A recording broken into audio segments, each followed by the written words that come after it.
On the Today Show. Wonder if you think he made an announcement? No. All right. No. With us now for the Political Roundtable, independent senator from Vermont, Bernie Sanders. Hey, Bernie, it's great to talk to you again. Let's talk first of all, you want to talk about the president's deficit talk, but first of all, what was your reaction to the Afghanistan speech last night? Disappointed? Well, I've got a lot of concerns. I think a lot of the American people are wondering why, if, as I believe and as you believe, the Taliban is a bad news group of people. We don't want to see them regain power. We don't want to see Pakistan destabilized. Where is the rest of the world? This is an international problem. Why is the United States now going to be supplying 70% of the foreign troops at $100 billion a year when we are in the midst of the worst recession since the 1930s? So I think that's issue number one. Number two, the president didn't talk about where the money is going to come from. You know, other countries around the world provide health care to their people.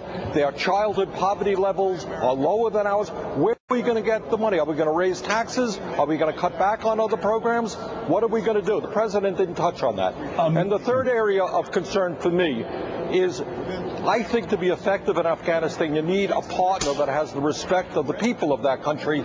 I don't believe that the corrupt Karzai government has the respect of the people of that country, and I don't know how he's going to create the military that they need to defend themselves. And Bernie, I couldn't agree with you more. If this is an international concern, why is it that it's predominantly our money and, more importantly, our blood? Let's talk about the cost there.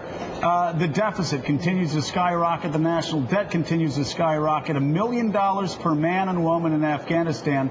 Can we afford this war for the next 5 years? Well, I'll tell you, look, our middle class is collapsing. Poverty is increasing. You saw a piece. 1 out of 4 kids in this country is on food stamps. Cities and states all over this country are cutting back on basic services. We're talking about keeping people from going hungry, from keeping them warm in the wintertime. Now, how do you come up with $30 billion a year more for Afghanistan while the rest of the world, that in many ways does a lot better by their people than we're doing, they're saying, hey, thanks, America, keep it coming. Yeah, except Mike Barnacle, of course, usually they don't say thanks, America, but they still expect us to carry the load for them. They don't say thanks at all. Hey, Senator, let's stick with the cost, because one of the ancillary costs of war is the cost of caring for people who fight the wars when they return home. Long-term illnesses, brain damage, hospitalization, veterans benefits, 10, 20 years down the road. So in terms of the cost of the war, the cost of paying for it right now, the cost of paying for it in the future, would you be in favor of, for lack of a better phrase, a war tax? Well, here's what you got. I am not in favor of the expansion, so I'm not in favor of spending that money in the first place. Here's the dilemma that we're going to find ourselves in. Dave Obey, a good friend of mine, Dave says we can't do what Bush did in Iraq, which is simply pass the bill on to our kids and our grandchildren. Well, I agree with that. That's immoral. That's wrong.